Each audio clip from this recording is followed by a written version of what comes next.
Debout. Debout. Télémakuna.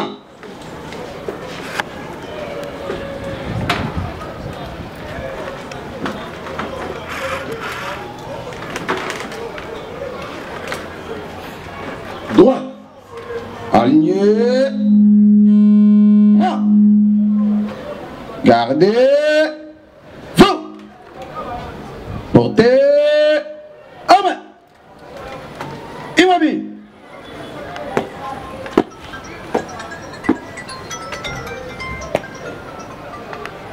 Monsieur le Président du tribunal militaire de garnison Kinshasa Gombe, mon major, la police d'audience est rangée pour vous rendre les honneurs et vous présente le prévenu qui comparaisse à l'audience de ce jour. Commandant police d'audience, agent de première classe, Kapiamba Delphin. Audience du tribunal militaire de garnison de Kinshasa Gombe en forêt les installations du camp Fumola est ouverte, armes au pied repos. Allez, mon major.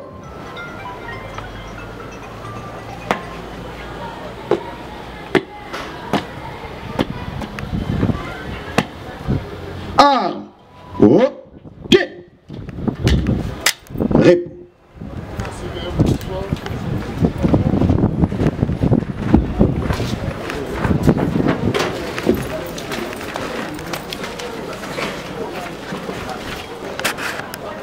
L'audience du tribunal militaire de garnison de Kinshasa Gombe qui est tenue en forêt dans l'enceinte du camp de Fumola est ouverte. La parole est accordée au greffier pour procéder à la lecture de l'extrait des rôles de séjour. Vous avez la parole, monsieur le greffier. Merci beaucoup, monsieur le Président, pour m'avoir accordé la parole. République démocratique du Congo, pouvoir judiciaire, justice militaire, tribunal militaire de garnison de Kinshasa Gombe, le greffier, extrait des rôles. L'audience publique du tribunal militaire de garnison de Kinshasa Gombe, siégeant en matière répressive au premier degré, en procédure de flagrance, ce vendredi 24 octobre 2025, dans l'enceinte du camp Lufungula 6, sur l'avenue de Zuideli, commune de Lingwala, en ville-province de Kinshasa. Affaire en introduction. Une seule affaire inscrite à l'ordre du jour, RP numéro 2530-2025, RMP numéro 11569-RAD-2025, en cause l'auditeur militaire de garnison, ministère public, contre les prévenus ci-après. 1. Commissaire adjoint Molo Likombi César. 2. Sous-commissaire principal Kachamangung Anderson. 3. Monsieur Katom Pabuka Sakato. 4. Madame Honorine Porchen Mukuna Onate. 5. Kingambo wa Kingambo Nordin. 6. Monsieur Benjamin, non autrement identifié, en fuite. Et enfin, Madame Kapi, non autrement identifiée, en fuite. Prévenus tous deux. Association des malfaiteurs, vol à main armée, terrorisme, fait à Kinshasa le 24 octobre 2025, Mouyembe Sansania Patrick, major, greffier divisionnaire du tribunal militaire de garnison de Kinshasa Gombe.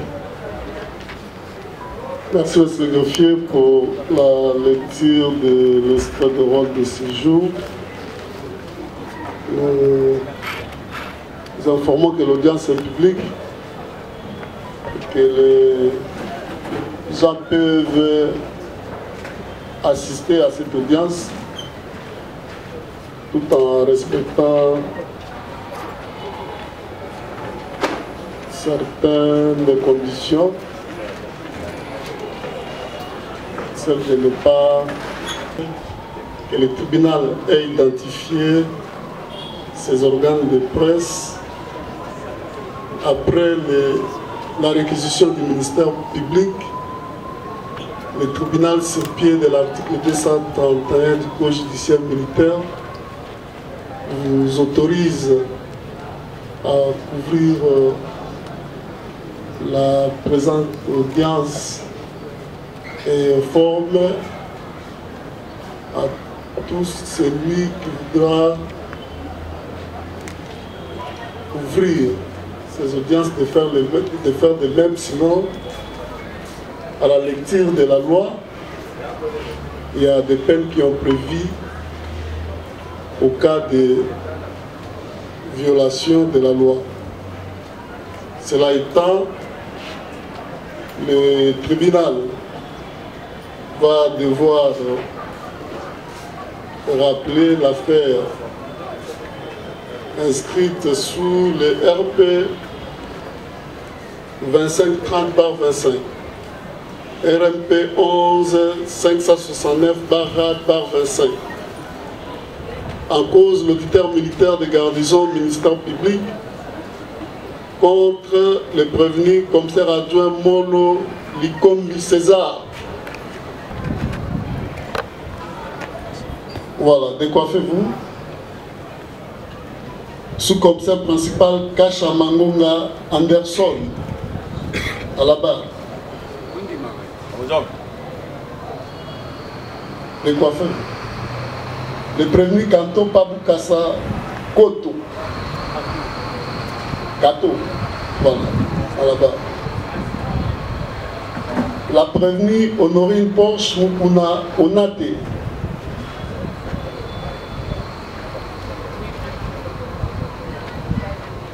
Le prévenu Kingambo Wakingambo Nordin. Le prévenu Benjamin, non autrement identifié, et il est signalé qu'il est en fuite. Ainsi que la prévenue Capi, non autrement identifié, qui est également en fuite. Voilà, ce sont les prévenus qui vont comparaître à l'audience de séjour. Le tribunal va devoir les identifier pour vérifier si réellement sont eux que le ministère public a renvoyé par devers ce tribunal.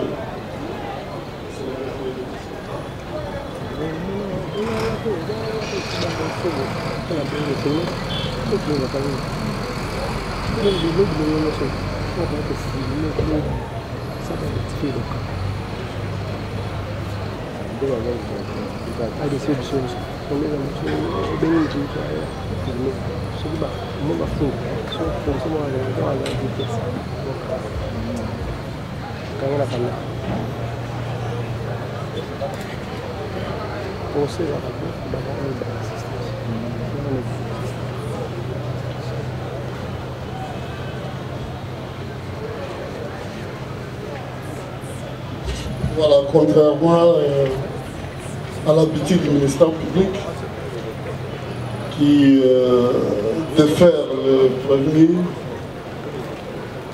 par décision de renvoi,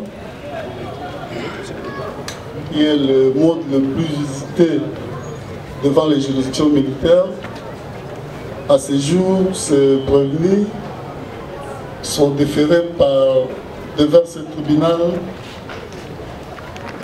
par l'ordre de traduction directe. Et nous allons procéder à l'identification des prévenus comme nous l'avons dit tantôt.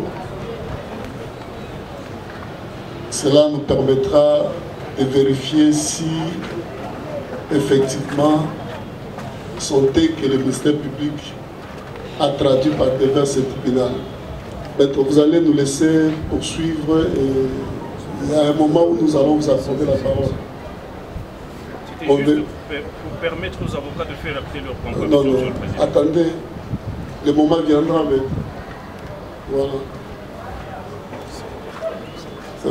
Nous commençons par le prévenu Molo, comme ça adjoint. Président mon major. Voilà. Olobana Monobonini. Olobana Lingala. La Lingala. Oui. Okoki kopesa tribunal kombo na na mobimba nango.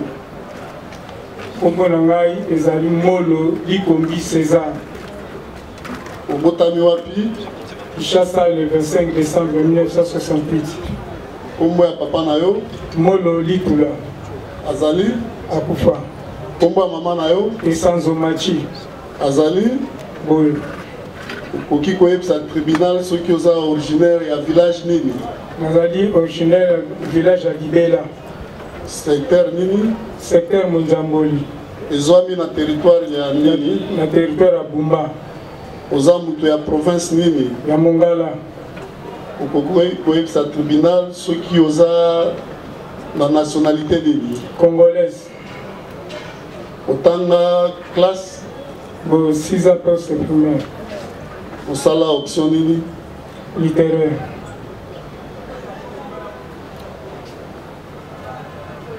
Osala musala nini. Police. Policier. Naza policier. Osala grade de nini. Naza la grade de commissaire adjoint. Unité na yo eza nini. PCR. PCR. Oui. PCR ya wapi. Centre. PCR centre. Oui. Kuna oza na fonction nini. Là, chef d'équipe. Chef 4e équipe. 3e équipe.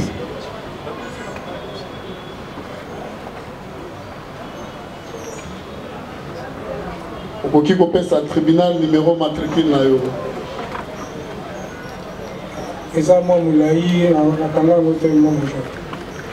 Tokotangela yo oyoka soki eza yango. Oui. 11 96 80 15 99 418. Oui. Nde numéro matricule na yo. Oui. Voilà. Tokoki koyeba soki osala sei na yo wapi. Nasala na centre Kapalata. Kapalata na mbula nini. 1988. Oza volontaire 88. Oui. Au Sambelaka. Oui. Wapi. Protestant. Ah, tomoni watio catholique. Là, protestant.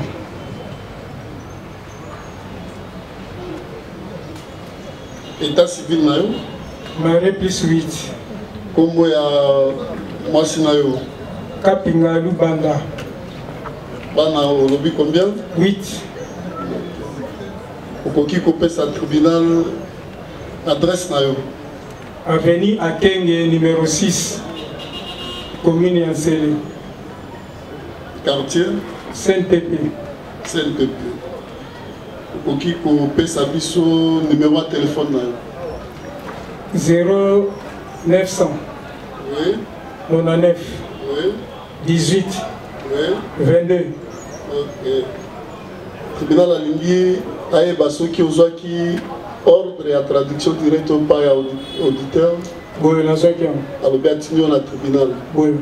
Est-ce que ozwaki pe citation à comparaître à tribunal pour Kosamba Lelo? Oui. Ozwaki ya mokoni. La soki en lobby. Lobby ya lobby. Non, même.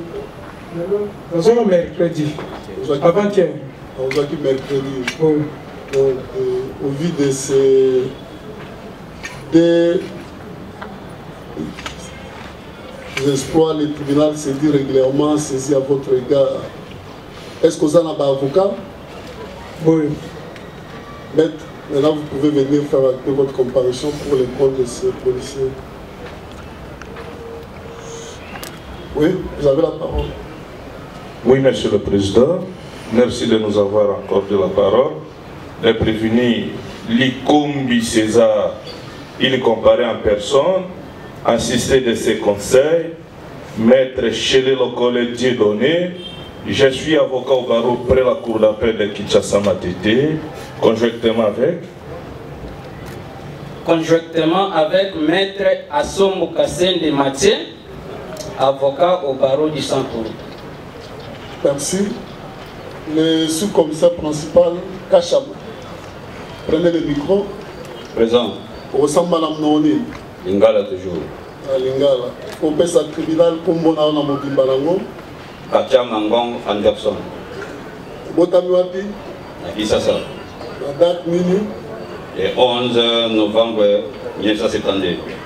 Kombo ya papa na yo. Kasia Mankoy. Azali? Azate. Akewa. Akufa, décédé. Kombo ya maman na yo. Malukata Lukenj. Azali? Décédé. Et père Koufa. Ah, tout le monde va tirer à Zanabombo. Village na Zanini. Bandundu. Mboka ya papa na yo. Village iska ba koko na bazalaka. Na village ya Pelu. Village mboka ya Mukie iska ba koko na bazalaka. Widi Kalunga. Widi Kalunga. Widi Kalunga. Ils ont un secteur ya nini? Ya Gungu. Ça va. Secteur ya Gungu. Oui. Territoire. Pelu. Territoire de Gungu, non? Gungu. L'audience se tienne normalement. Le tribunal voudrait qu'on puisse commencer par identifier les organes et accorder la parole au ministère public, non, par rapport à toute cette presse que nous voyons. Nous devons les identifier et donner un point de vue quant à ça. Oui, organe de la loi, vous avez la parole pour vos réquisitions et se conformant au prescrit de l'article 231 du Code judiciaire militaire.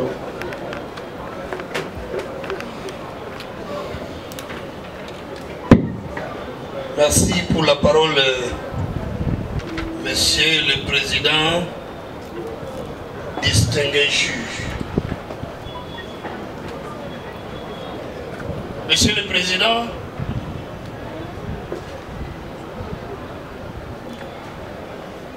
au terme de la loi, l'article 231 du Code judiciaire militaire, il est posé un principe. Le principe, c'est lequel?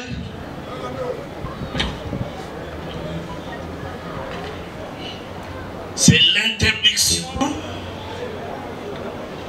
de l'emploi de tout appareil d'enregistrement ou de diffusion sonore, des caméras, de télévision ou de cinéma, d'appareils photographiques. Voilà le principe qui est posé. Le principe d'interdiction. Sauf, le législateur le dit, il le précise, sauf autorisation expresse du président du tribunal des séances sur réquisition de l'officier du ministère public. Et la loi précise encore que les contrevenants est puni d'une amende de 5 000 à 10 000 francs congolais constants qui peut être prononcé en séance tenante. Et en cas de condamnation de ces contrevenants, les matériels utilisés est confisqué au profit de l'État congolais. Raison pour laquelle tous les organes de presse qui sont présents dans cette salle devront, Monsieur le Président, se faire enregistrer. Et si c'est le cas, s'ils l'ont déjà fait, si tous ces organes ont déjà été enregistrés, qu'ils plaisent, après leur identification, Monsieur le Président, qu'ils plaisent à votre guise tribunal d'autoriser l'emploi des médias. Nous avons dit. Merci organe de la loi. Nous appelons les organes de presse qui veulent couvrir cette audience de se présenter. Si vous êtes munis de vos cartes, vous allez le produire pour nous permettre de vous identifier.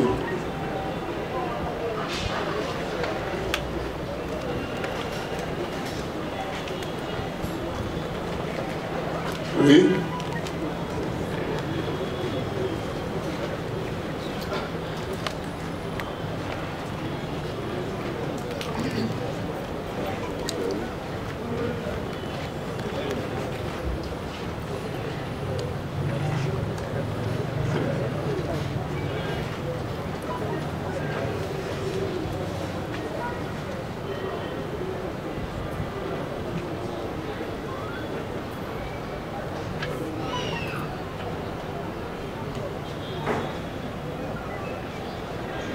Magazine Actualité, c'est qui? Moi. Le nom c'est Ipa Mazalang Atiro. Voilà.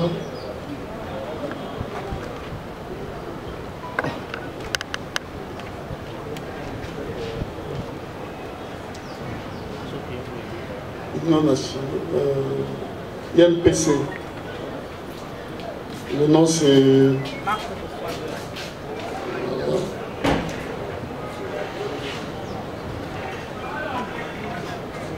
Claudie Gloire pour le compte de AFP.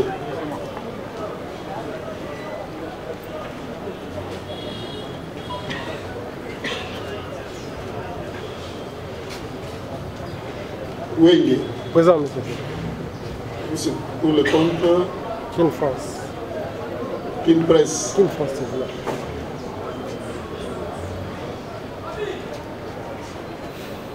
Il y a Justicia Dani Moulumba.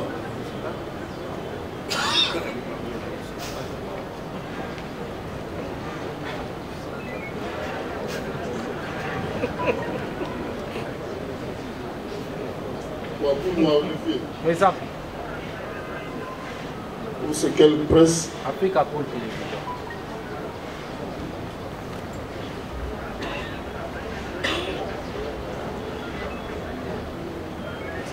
RDC. Le nom c'est Vira qui c'est?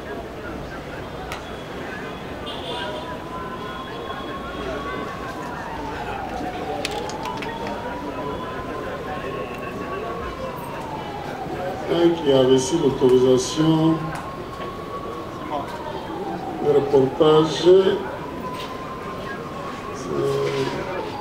Agence France Presse, et que le nom c'est la fin. C'est la fin que le tribunal ait identifié ces organes de presse après la réquisition du ministère public. Le tribunal, sur pied de l'article 231 du Code judiciaire militaire, vous autorise à couvrir la présente audience et informe à tout celui qui voudra ouvrir ces audiences de faire de même, sinon à la lecture de la loi, il y a des peines qui ont prévu au cas de violation de la loi. Cela étant, le tribunal va devoir rappeler l'affaire inscrite sous le RP 2530/25. RMP 11 569/25. En cause, l'auditeur militaire de garnison ministère public contre le prévenu commissaire adjoint Molo Likombi César. Voilà, décoiffez-vous. Sous-commissaire principal Kacha Mangonga Anderson, à la barre. Les coiffeurs. Le prévenu Kanto Paboukassa Koto. Kato. Voilà, à la barre. La prévenue Honorine Porsche Mukuna Onate.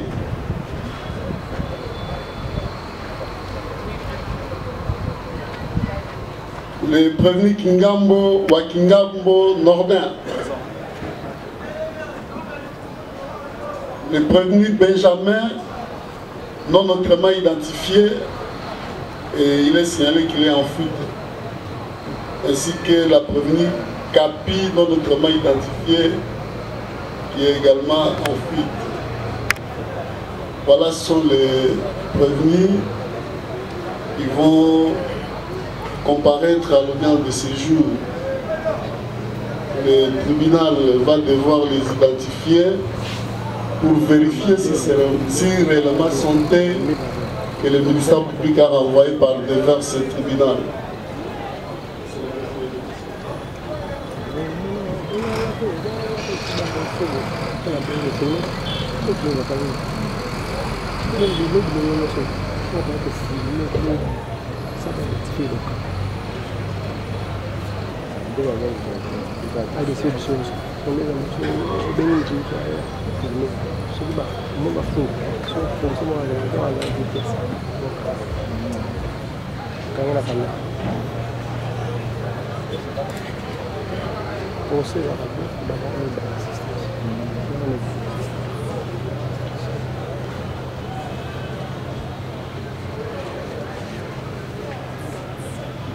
Voilà, contrairement à l'habitude du ministère public qui défère le prévenu par décision de renvoi, qui est le mode le plus usité devant les juridictions militaires, à ce jour, ces prévenus sont déférés devant ce tribunal par l'ordre de traduction directe. Et nous allons procéder à l'identification des prévenus comme nous l'avons dit tantôt. Cela nous permettra de vérifier si effectivement sont tels que le ministère public a traduit par devers ce tribunal.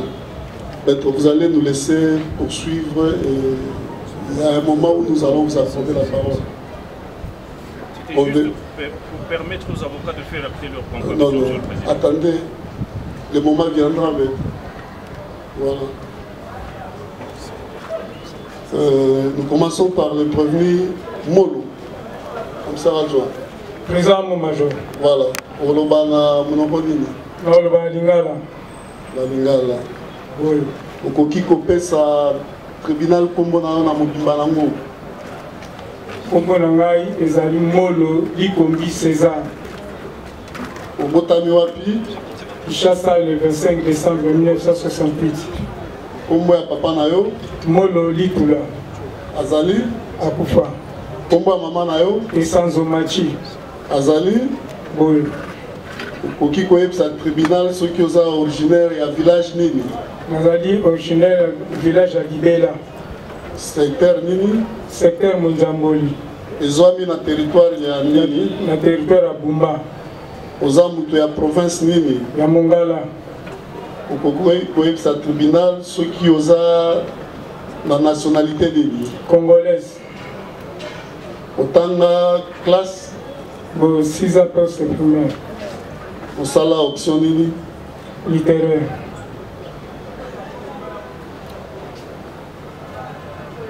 Osala musala nini? Police. Policier. Naza policier. Osala grade de nini? Naza la grade de commissaire adjoint. Unité na yo eza nini? PCR. PCR. Oui. PCR ya wapi? Centre. PCR centre. Oui. Kuna oza na fonction nini? Là, chef d'équipe. Chef 4e équipe. 3e équipe.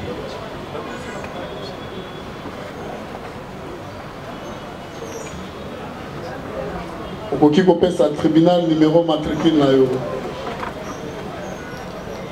Eza mwa mulai na kanga ngote mwa mjo. Tokotangela yo oyoka soki eza yango? Oui. 11 96 80 15 99 418. Oui. Nde numéro matricule na yo? Oui. Voilà. Tokoki koyeba soki osala CI na yo wapi? Nasala na centre ya Kapalata. Kapalata na mbula nini? 1988. Oza volontaire 88. Oui. Osambelaka? Oui. Wapi? Protestant. Ah, tomoni batio catholique. Na protestant.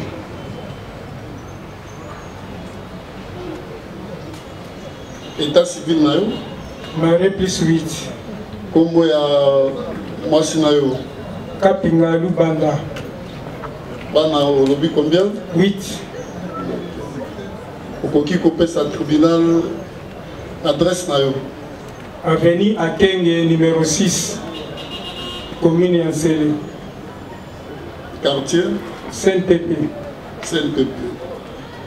Okoki kopesa biso numéro de téléphone na yo. 0900. Oui. 99. Oui. 18. Oui. 22. Ok. Tribunal alingi ayeba soki ozwaki ordre ya traduction directe par auditeur. Boyo nazwaki yango. Alobi atindi yo na tribunal. Boyo. Est-ce que ozwaki mpe citation à comparaître ya tribunal kokosamba lelo? Boyo. Ozwaki yango mokolo nini? Nazwaki yango lobi. Lobi oyo ya lobi? Non, même. Nazwaki mercredi. Avant-hier. Ozwaki mercredi. Boyo. Donc, au vu de ces deux exploits, le tribunal s'est dit régulièrement saisi à votre égard. Est-ce que vous en avez un avocat? Oui. Maître, maintenant vous pouvez venir faire un peu votre comparution pour les comptes de ces policiers.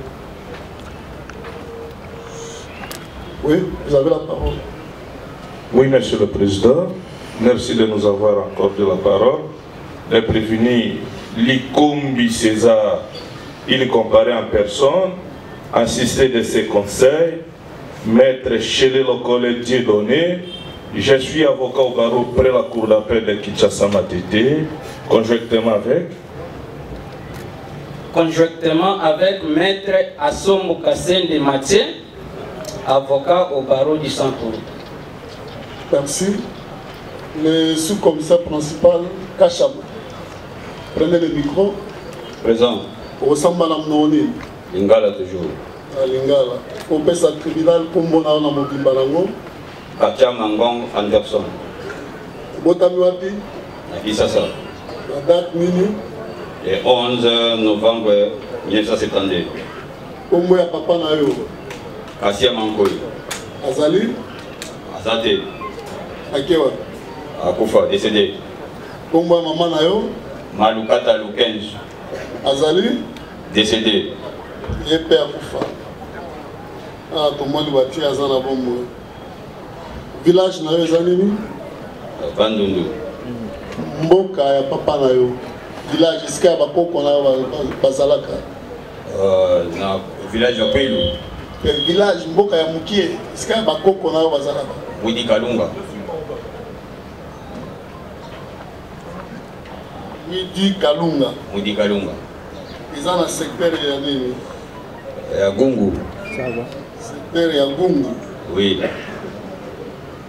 Territoire? Pelu. Territoire de Gungu, non? Gungu. Vous avez CSP, Gassi Tcharouba.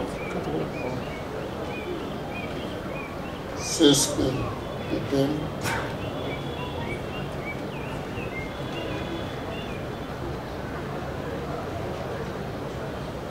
État civil na yo? Naza na mwasi na bana 6. Kombo ya mwasi? Nanou Kabedi. Bana combien? 6. Ils ont 8 et 6. Osambela wapi? Nous sommes en église de réveil. Okoki kopesa tribunal adresse na yo? Avant d'une avenue Tombo numéro 27. Quartier Moli, commune de Kimanseke, Mokali. Quartier Kapujite. Moli. Moli. Kopesa tribunal numéro ya téléphone na yo? 089 100 94 61. Ok. Tribunal alingi ayeba soki ozwaki mokanda ya auditeur ke atindi yo na tribunal. Tozwaki yango biso nyonso. To te yo. Nazwaki yango 25. Ozwaki mpe mokanda ya tribunal ke okosamba lelo. Oui, nazwaki yango. Voilà. C'est pas de ces deux exploits, le tribunal s'est dit régulièrement saisi à votre égard. Vous en avez avocat na yo? Bazali? Oui, Bazali. Maître, faites acter vos différentes comparutions. Monsieur le Président, votre honneur, le prévenu, quand on part, comparer en personne, assister de ses conseils, Maître Seda Kukula, avocat au barreau de Kinshasa Gombe.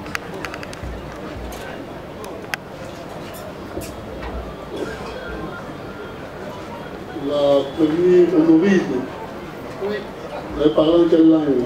Lingala. Le Bana Lingala. Oui. Au côté sa tribunal, comment on a un mobile.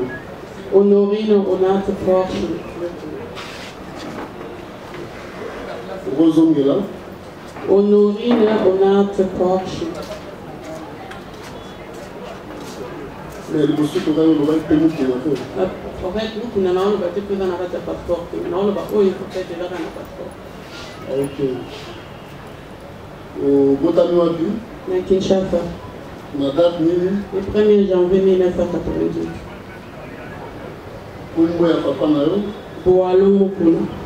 Azali. Akufa. Pour moi, maman Nayo. Tété lié. Azali. Oui, Aza. Vous êtes originaire du village de bon, on a vraiment évité. Pour nous t'accorder ça, on a évité. Comment il va faire le salaire? Il a évité. Non, on peut faire ça. Non, on n'a pas fait avant. On a évité, on a évité. Voilà, comment il va faire le salaire, c'est faire la PCP, territoire, la PCP, province, la PCP. Il a évité. Souvent, il y a des villages que de province. Il a évité, il a été là 3 mois, mais il a évité.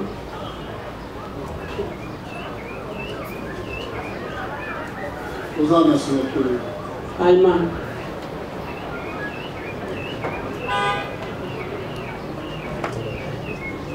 Aux arts allemands d'origine congolaise. Oui. Ça.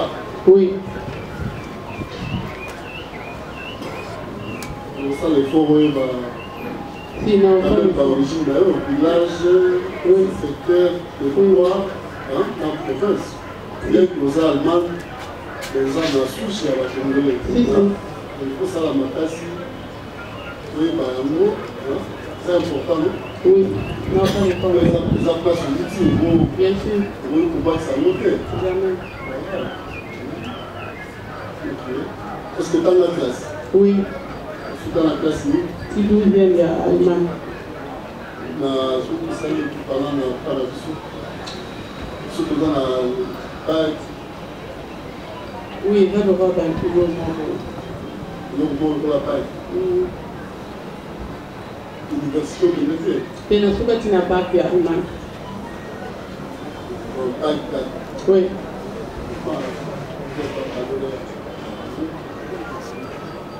Salam, salam.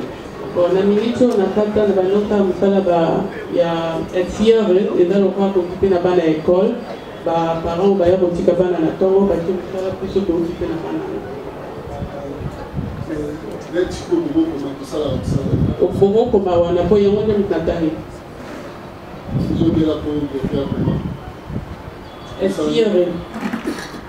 tiers.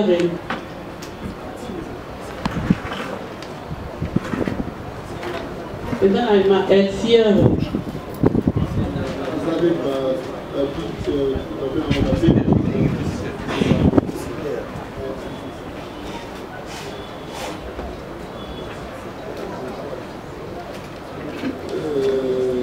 au bas là, bien aux actes divorcés, aux actes célibataires. Divorcé. Il y a la vie de monsieur qui est force.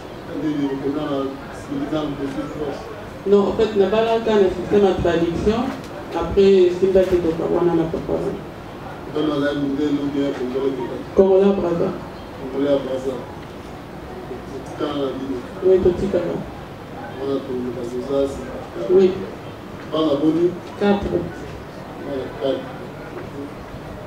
Sans Belada? Non. Sans Belada? Non.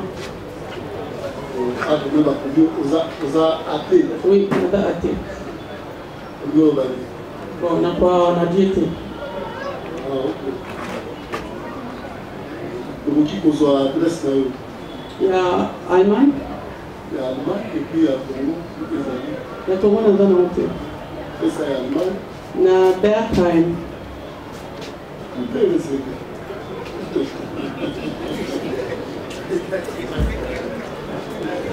Ok, ok. Il y a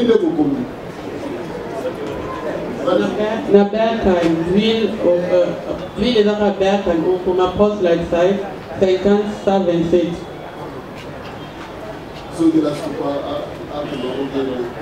Bergheim, poste la side, 50-127.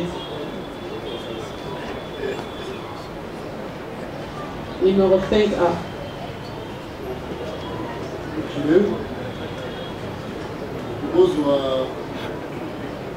Awa na discours de renvoi bapesi adresse na ya awa banda yango balobi ke vandaki na avenir Iretou numéro A37 ya quartier Matunge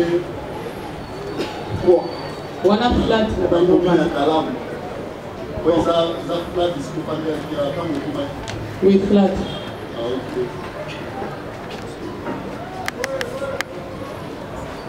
Le numéro de téléphone 0049 152 09 09 59 75. 0049 152 09 09 59 75. Non, la voix qui fait à Poro, mais je vais faire un carte portable au bateau. Vous avez un portable là? Oui. Ah, ok. Nous avons la ligne de ceux qui ont un auditeur de la traction directe aux Okango. Oui, d'accord. Est-ce que vous avez fait vous aller à tribunal qui ressemble à l'élo? Oui. Vous avez qui est mort la bango? Oui. Là, c'est régulièrement saisi à votre égard. Vous en avez un avocat là? Oui. Faites acter vos différentes comparaisons. Monsieur le Président, merci pour la parole. La prévenue ONAT, Honorine Porchen, comparée en personne, assistée de ses conseils, parmi lesquels Maître Atoueka Passipamba Samuel. Je suis avocat près la Cour d'appel de Kinshasa-Gombe. J'ai comparé conjointement avec la défense conjointe avec Maître Chele Lokole Dieudonné. Je suis avocat au barreau près la Cour d'appel de Kinshasa-Matete. Conjointement. Pour le même compte, comparé Maître Joyce Issio, avocat près la Cour d'appel de Kinshasa-Matete, conjointement avec. Comparution conjointe, Maître Francis Kassonga, avocat près la Cour d'appel du Congo central. Comparution conjointe. Acté la comparution de Maître Mbanza Kouyama Jojo, avocat au barreau près la Cour d'appel de Kinshasa-Matete. Défense conjointe. Défense conjointe avec Maître Malumbu Mabi, avocat près la Cour d'appel de Kinshasa-Matete. Conjointement avec Maître Mbogu Moussenga, je suis avocat à la Cour d'appel de Kinshasa-Matete.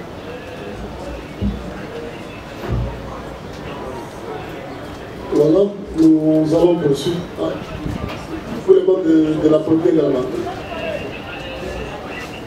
Nous poursuivons avec le premier Kingambo. Il y a un souci, il y a un autre portefeuille. On ne les a pas empêchés de faire la télécomparution. Ils sont là. Oui, c'est Maître Assombo Kassin de Mathieu, avocat au barreau du Sancourt. Merci. Kingambo, Kolobana Monopolini. Nalingala. Nalingala. Ok. Okoki kopesa tribunal kombo na mobimba nango. Kombo na ngai Kingambo wa Kingambo Nordin. Obotami wapi?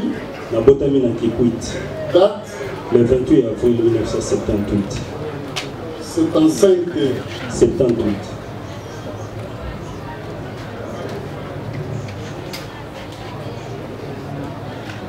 Kombo ya papa na yo? Kingambo Bomance Vincent. Azali? Azali na bongo. Kombo ya maman? Foluga Yongo Sophie. Vous êtes originaire du village Lino. Village. Vous êtes dans le secteur Lino. Kondo. Vous êtes dans le territoire Lino. Gongo. Province qui peut contribuer gravement l'ordre public dans l'intimidation, dans la terreur, dans l'infraction oyo atangi na se awa. Infraction à liboso à lobi boye et yo on procédait à la séquestration misolo motango $10,500 américains où ils ont la société Raobank. Donc, auditeur militaire a mis pour la fait de terrorisme, la fait de séquestration, il y a des agents, il y a des clients, la date de pêsion, et puis, au Yibina Mandouk, Mbongo, où ils ont évalué à $10,000 américains. Voilà infraction à Liboso. Infraction à mi-balé, ministère public, à l'année pour un vol à main armée à Lobi-Boye.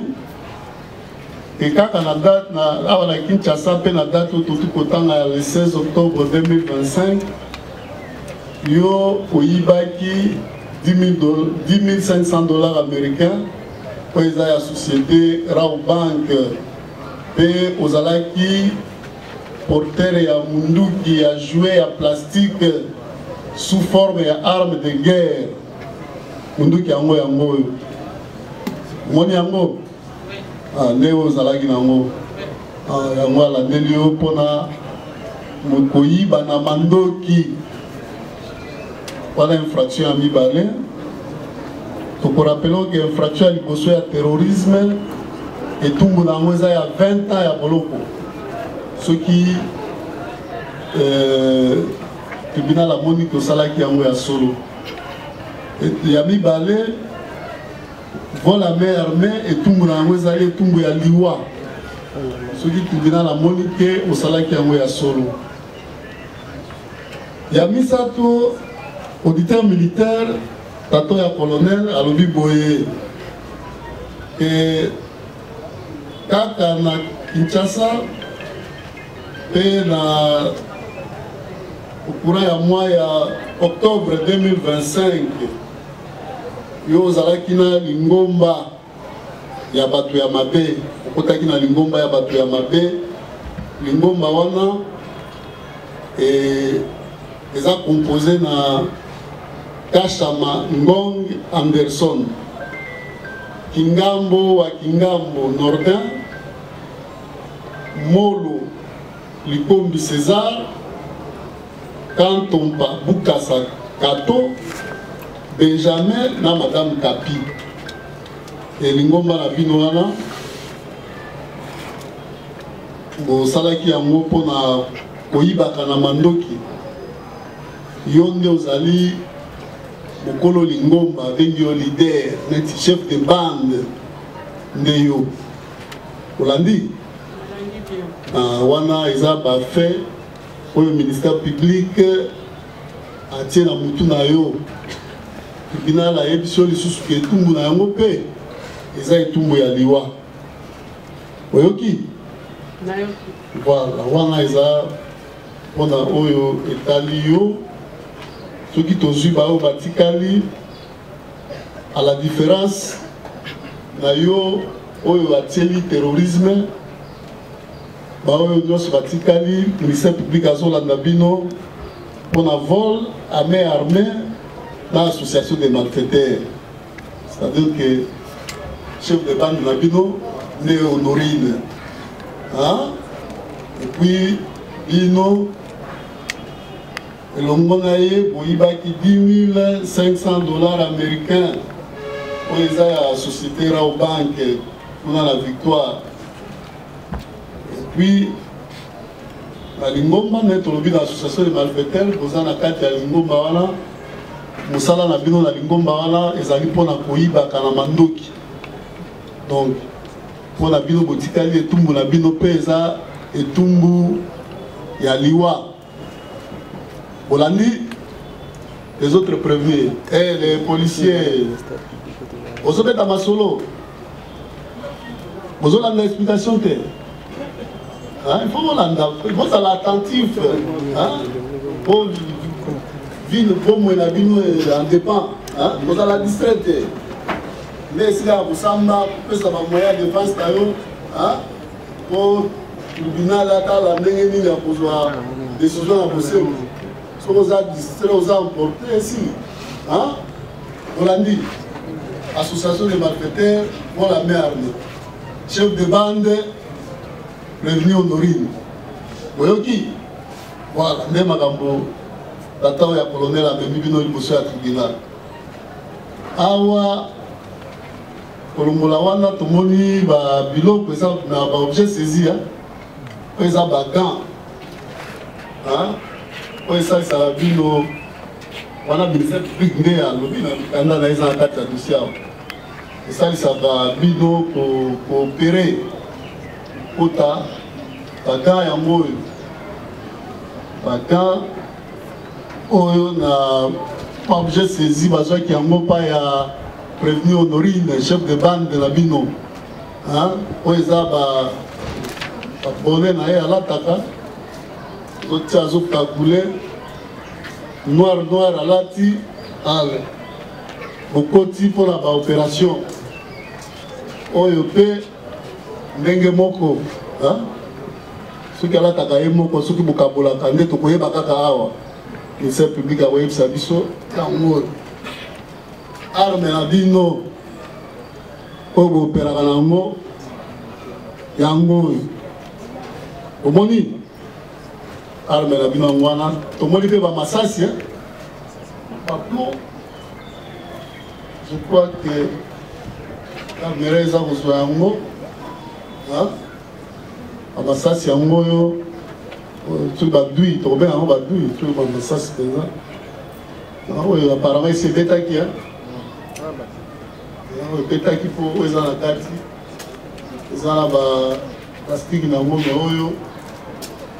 Vous voyez, ceux qui étaient qui prennent la Rao Bank, nous pouvons tout est. Aux huiles, les sous-sous, c'est ça. La bureau au ministère public a un mot. Oyo, Oezaba Diamba, Bangi, Moufuta Bangi, Bangi de Amoyo, ministère public a un document axé na Kati. Alors bien sûr, on va prévenir Honorine, Bangi et Ango. Après expliquer, mais ça est belé, ça est belé. C'est pas Ngoana, c'est pas le problème ça. Bangi penza, oui à Congo.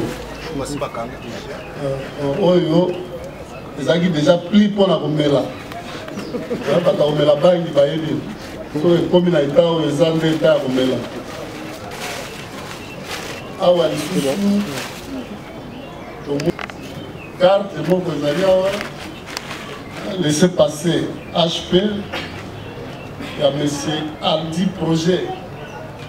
Aldi Projet, ils allaient avoir. Carte d'électeur.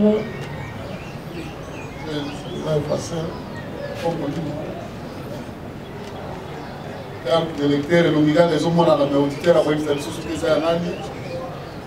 Tout le monde y paie passeport. Passeport et en moyo.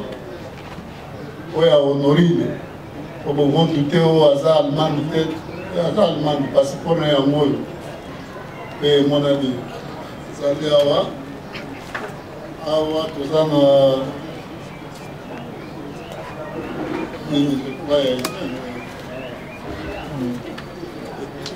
La vaccination, hein? C'est ça, non? La vaccination, il y a un moyo, pas une idée de qui est belé. Pas une idée de qui est belé.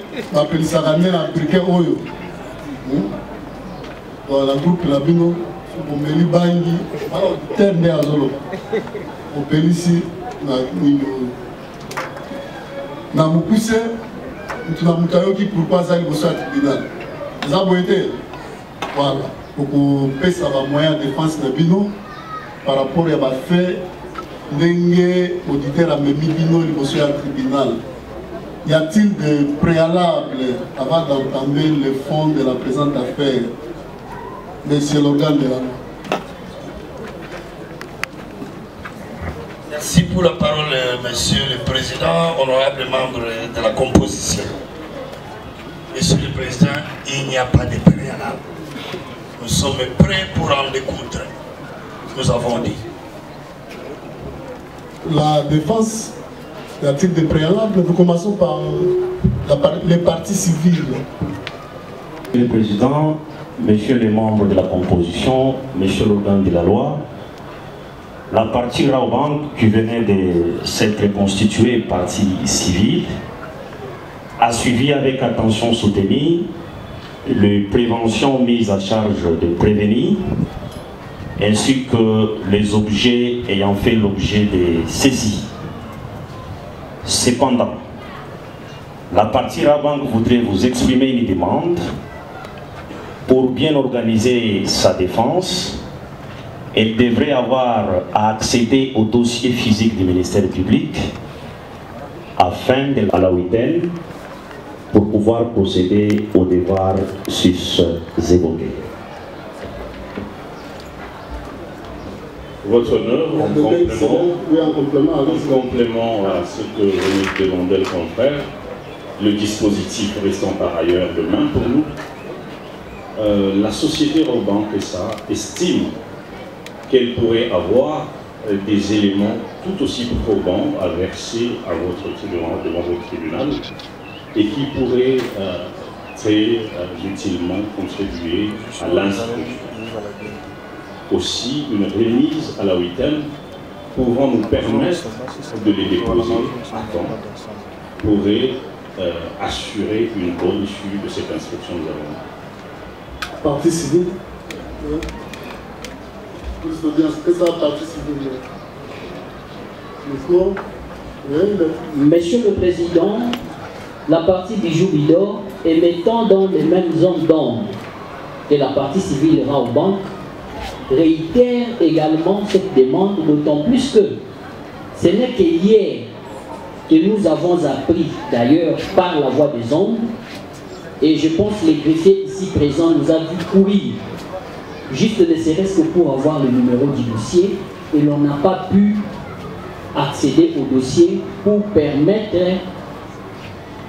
d'engager la défense pour les intérêts de notre cliente. Voilà pourquoi nous réitérons la même demande et faisons un même corps quant à cette demande. Vous là, c'est quel pour le premier. Commençons par vous. Allez, merci, Monsieur le Président, pour la parole. Mes clients ici présents, Ngambo et Katompa, sont poursuivis pour des faits graves. Et à ce jour, nous n'avons pas encore eu accès aux éléments du dossier du ministère public. Raison pour laquelle, Monsieur le Président, pour une justice équitable et pour assurer correctement la défense, nous sollicitons par devers vous une remise à la hauteur. J'ai dit, monsieur. Merci. Oui, on évolue. Ouais. Merci, Monsieur le Président. C'est toujours pour le compte de Madame Honorine. Président, nous ignorons que Madame Honorine a doublement des dossiers. Nous sommes vraiment trop surchargés, donc je réitère aux demandes des confrères, malgré dans d'autres contextes, je ne suis pas d'accord avec eux, mais pour la remise, nous sommes tellement d'accord et la descente, voilà, vous allez nous permettre pour que l'accès soit au dossier du ministère public, pour que la défense puisse bien se préparer, parce que votre dossier, elle est tellement grave avec le fait et des infractions que vous avez évoquées. Voilà pourquoi nous demandons une remise pour bien nous préparer qu'à danser. Je vous dis. Je serai complété. Merci beaucoup de la parole que vous nous accordez, Monsieur le Président. À ce qui concerne la défense de Madame Honorine, les motifs sont déjà mis à votre disposition, mais nous demandons seulement que cette remise soit à 2 semaines. Pourquoi nous demandons à 2 semaines? Parce que de l'autre côté, nous avons encore un grand dossier dont notre cliente est victime et ça va encore nous demander beaucoup de travail. Raison pour laquelle nous demandons par devant votre office tribunal de nous accorder une remise à 2 semaines pour préparer la défense de notre cliente parce qu'il s'agit de faits tellement graves, nous avons dit. Merci, Merci beaucoup, Monsieur le Président. Subséquemment à ce qui a été dit, la défense est un droit constitutionnellement garanti votre honneur et pour assurer la défense de notre cliente, Madame Honorine, ici présente devant vous, comme l'a dit les confrères, parce que nous avons un dossier de l'autre côté comme partie civile, victime, et de ce côté-là, ici nous sommes partie prévenue. Et il y a d'autres pièces qui pourront aussi être utiles dans le cadre de l'exercice de sa défense, qui doivent être versées à temps réel devant votre tribunal pour permettre à ce que nous puissions assurer sa défense. Voilà pourquoi nous disons, si possibilité il y aura, qu'on le renvoie à 2 semaines, ça va nous permettre, et de l'autre côté, et ici, nous allons dire. Donc pour la remise, vous voulez tous parler. Bon, Monsieur le Président, c'est le dernier à parler. À ce qui concerne les 2 policiers qui comparaissent, il s'agit de Molo Likombi César et Kachamangongo, Monsieur le Président. Monsieur le Président, la remise, c'est un droit, mais nous n'avons pas compris les motifs. Pourquoi, Monsieur le Président? Parce qu'en lisant les exploits qui vous saisissent, au moins que si c'était erreur de ma part, nous avons entendu que nous sommes en procédure de traduction directe. Mais lorsqu'on vous demande, Monsieur le Président, que pour complisser les dossiers du ministère public, et je me pose des questions, est-ce qu'il s'agit de cet acte-là de traduction directe? Parce que, Monsieur le Président, en ce qui concerne les fonctionnaires de l'État, leur emploi est en voie de se disparaître. Vu la célérité qui caractérise les juridictions militaires, Monsieur le Président, je pense que si on peut quand même commencer, parce que nous sommes en face de plusieurs privations, Monsieur le Président, on peut commencer parce que nous sommes en procédure de traduction directe. Donc, dans mon entendement, c'est comme si et le ministère public, et le tribunal, et nous de la défense, nous allons découvrir cette traduction directe à cette audience, Monsieur le Président, pour permettre à ces 2 policiers, Monsieur le Président, dont dans quelques minutes on va démontrer leur innocence, et Monsieur le Président, si après avoir instruit 2 ou 3 privations, Monsieur le Président, le tribunal va envisager une remise, Monsieur le Président, pour nous permettre, à la date de remise, venir plaider. Je vous remercie. Merci. Et alors, vous avez la parole pour votre avis. Merci pour la parole, Monsieur le Président, honorable membre de la composition. Lorsque le Conseil dit que et le ministère public, donc il emballe le ministère public dans ses livres ou ses déclarations, le ministère public, il est en train de s'isoler, il sort de ces carcans-là, là où on l'emballe. Les juridictions militaires sont saisies, soit des articles 214, 215. Allô, mbote na balandi nyonso oyo bazo pesa confiance na Papa Ngunza, oyo pe bazo s'adhérer na spiritualité par rapport ya pouvoir ancestral. Merci na Mfumukimbangu, merci na Nzambe oya biso ya poso moyindo kati ya kopesa capacité na compétence ya musala. Lelo ezaki journée ya répondre na zui ba question na zui ba réponse na zui pe mituna na balandi oyo bazwaka temps ya kobenga Papa Ngunza en direct na musika nyonso. Merci na confiance bozopesanga, merci pe na balandi. Premier sujet lelo eza yangoyo. Eloko zosala pasi na kati ya spiritualité eza mingi compétence na ba capacité. Lelo batu bakomona ke batu bakoma kosala baskokeri bakoma kosala lokuta na makambo tangi spiritualité pona nini. Lelo ndeko oyo zo omibengi comme pasteur, prophète, prophétesse, maître, ngunza, fumu, non. Eloko eza photo rendre ba service na balandi oyo baza na kati ya pasi oyo baza na difficulté po lobi bakoza na récompense ya kosunga mutu osungi mutu.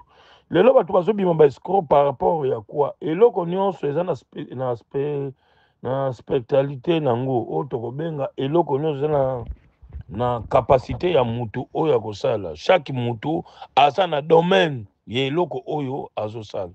Comment c'est possible mutu okoloba osalaka nyonso oyo etangami ya spiritualité eza archi faux par rapport ya nini?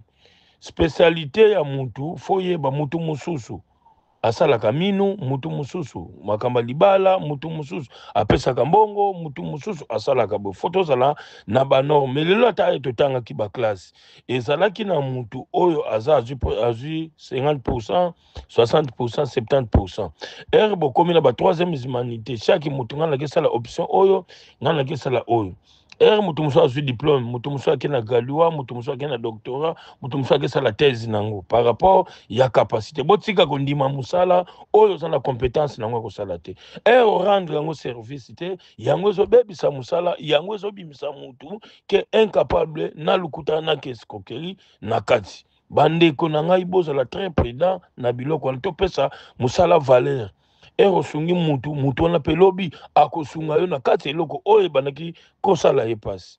Numéro ya Papa Ngunza nyonso mibale eza disponible. Plus 243 98 17 17 013. Plus 243 89 44 54 885.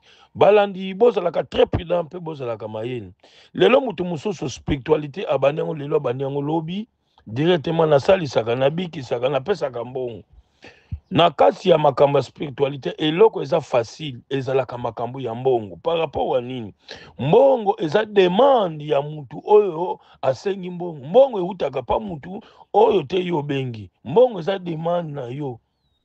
Yango ni to respecter ba norme ya kati eloko. Mutu mususu azana mbongo mais stabilité ezovanda te. Mutu mususu azana mbongo azana ba problème oyo ezo dépendre mbongo akokozula ngo solution te. Benga Papa Ngunza za disponible na kati likambo. Soki na kosala yango te na koyebisa oyo na sala kate benga intel par rapport tozala na partage to pesa musala valeur. Lelo zana problème ya mwasi na yo na ndaku. Azo yoka te. Benga Papa Ngunza na kosala musala na banorme.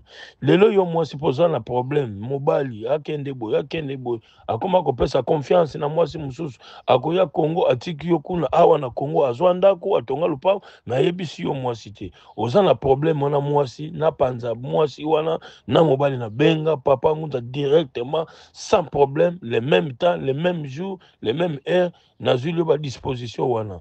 Numéro ya Papa Ngunza botika kosala confusion bengi Papa Ngunza okoyoka kati ya numéro oyo okoyoka kaka mungongo oyo c'est le représentant légal na science ya couronne de joie mais nanu na s'adorer batute po nabi soki na bimisi mutu na kata science ya couronne de joie na koyebisa bino en cas de problème okobenga mutu pour le moment Papa Ngunza yambaka numéro yemoko importe quelle heure sans problème, sans condition, consultation, c'est gratuit. Il y a ba norme, il y a l'ikam oezo salopas.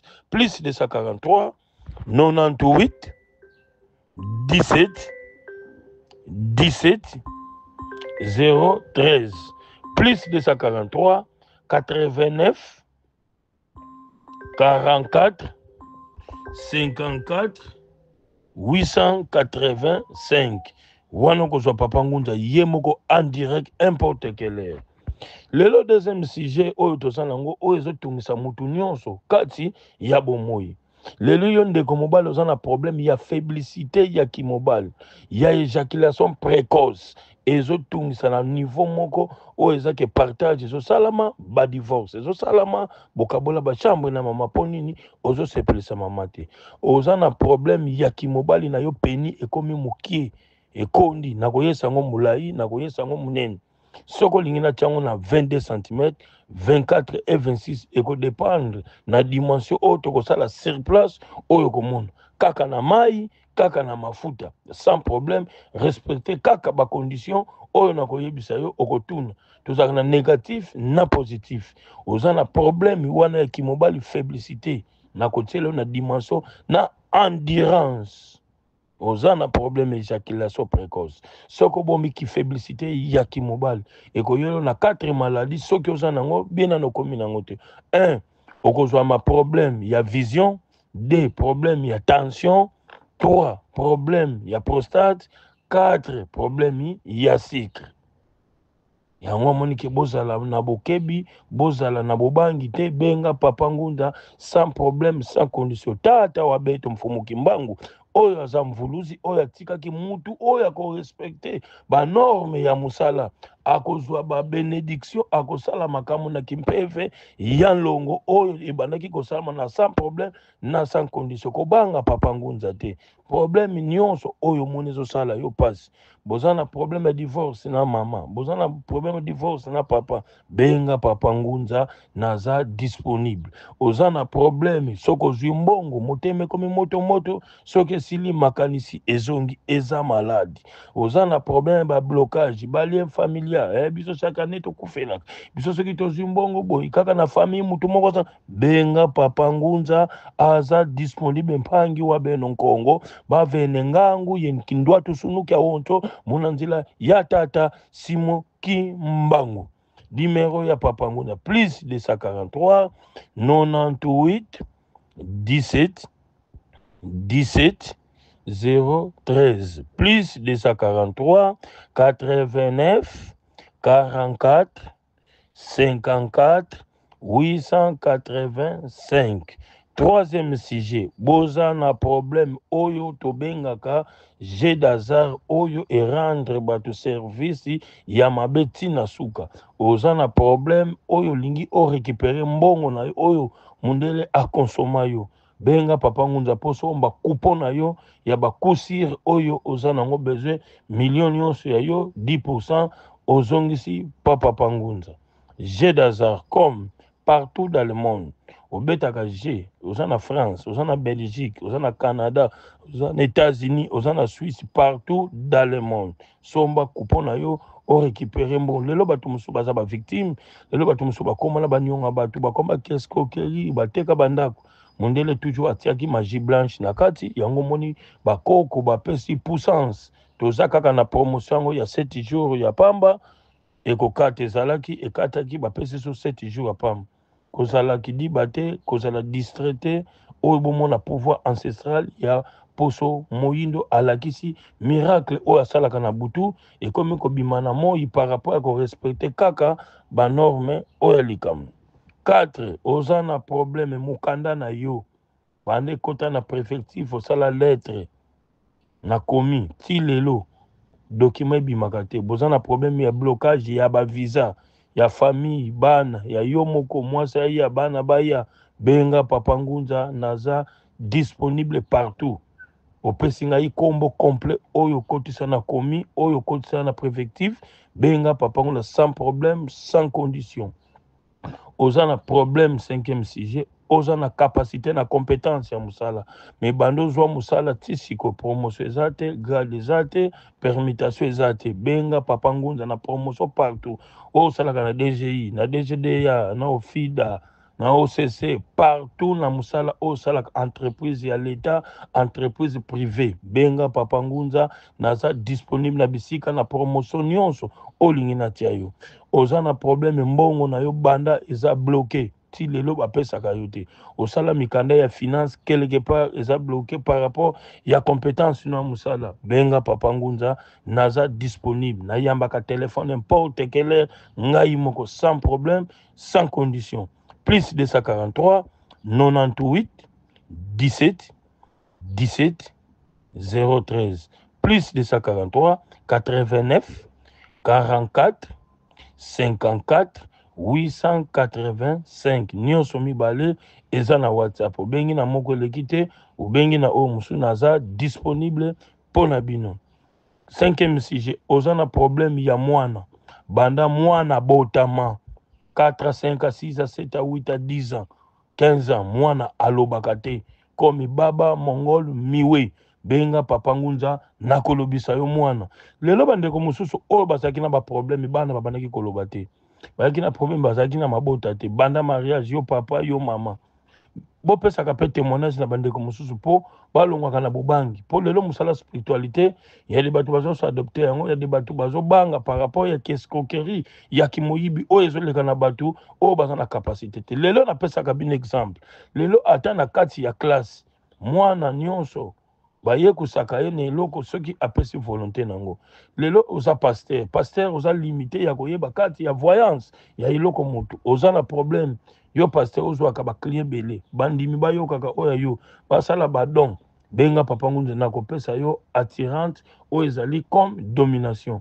oza na problème balien blocage partout lavage spirituel yo mwasi libala eza te ozokutana mibala malamu me bazopesa ye eloko te nakopesa yo makambo benga papa Ngunza akopesa yo makambo kati na eloko nyonso oyo ezosala yo pasi.